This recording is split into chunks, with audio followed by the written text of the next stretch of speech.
महानगरपालिका निवडणुकांच्या नंतर शिंदेंच्या शिवसेनेत मोठी अस्वस्थता पसरली। महापौर पदाचं स्वप्न पाहणाऱ्या शिवसेनेला अवघ्या 26 जागांवर समाधान मानावं लागलं आणि राज्यातल्या सत्तेत असताना सुद्धा नाशिकमध्ये शिवसेनेवर विरोधी बाकांवर बसण्याची नामुष्की आली। पराभवाचे धक्के इतके तीव्र आहेत ना की आता थेट नेत्यांच्याचकडे बोट दाखवलं जाऊ लागलंय।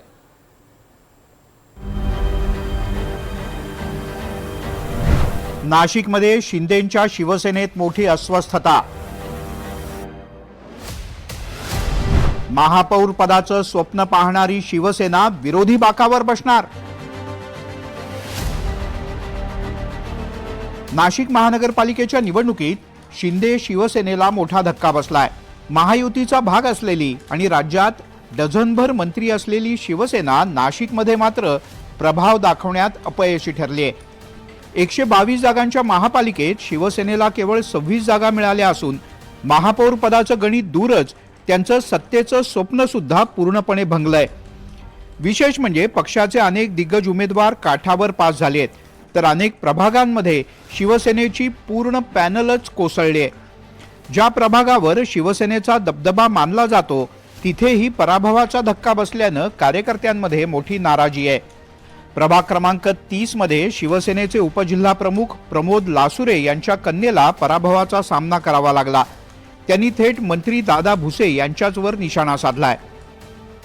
उमेदवारी तर भेटली, पण उमेदवारीचा जो उहापोह व्हायला हवा, प्रचार कार्यालयाचं ओपनिंग व्हायला हवं। आमच्या कार्यालयामध्ये दादा भुसे साहेब आले, 2 मिनिटांमध्ये त्यांनी आमचं प्रचाराचे स्थळ सोडून दिलं, ते निघून गेले। त्याचा मेसेज वेगळा गेला।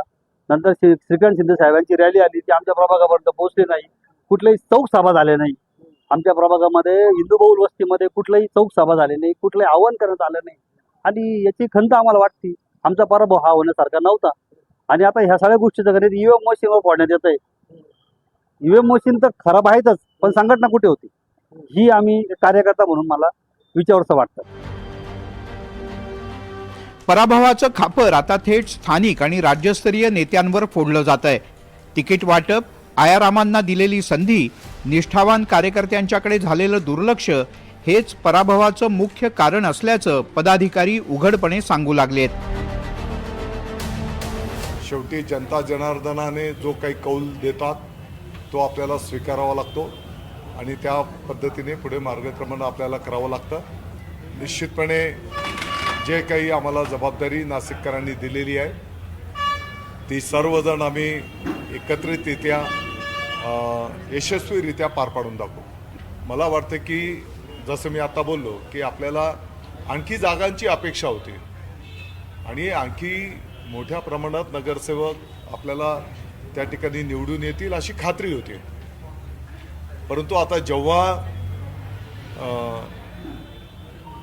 यश अपेक्षित आपल्याला मिळालं नाही तर त्याच्याकडे बोट दाखवण्यापेक्षा आपण स्वतः ते स्वीकारावं असं मानणारा मी कार्यकर्ता आहे। दरम्यान नाराज इच्छुक उमेदवार आणि पदाधिकाऱ्यांना शांत करण्यासाठी शिवसेनेकडून स्वीकृत नगरसेवक बनवण्याचं आश्वासन दिलं जात असल्याची जोरदार चर्चा नाशिकच्या राजकीय वर्तुळात आहे। राज्यात सत्तेत असलेली शिंदे शिवसेना नाशिकमध्ये मात्र पूर्णपणे बचावात्मक भूमिकेत आहे। पालिका निवडणुकीत म्हणावं तसं यश न मिळाल्यानं एकनाथ शिंदे देखील मंत्री आणि आमदारांवर नाराज असल्याचं बोललं जातं। त्यातच एकनाथ शिंदे भाकरी फिरवणार अशी चर्चा सुरू झाली।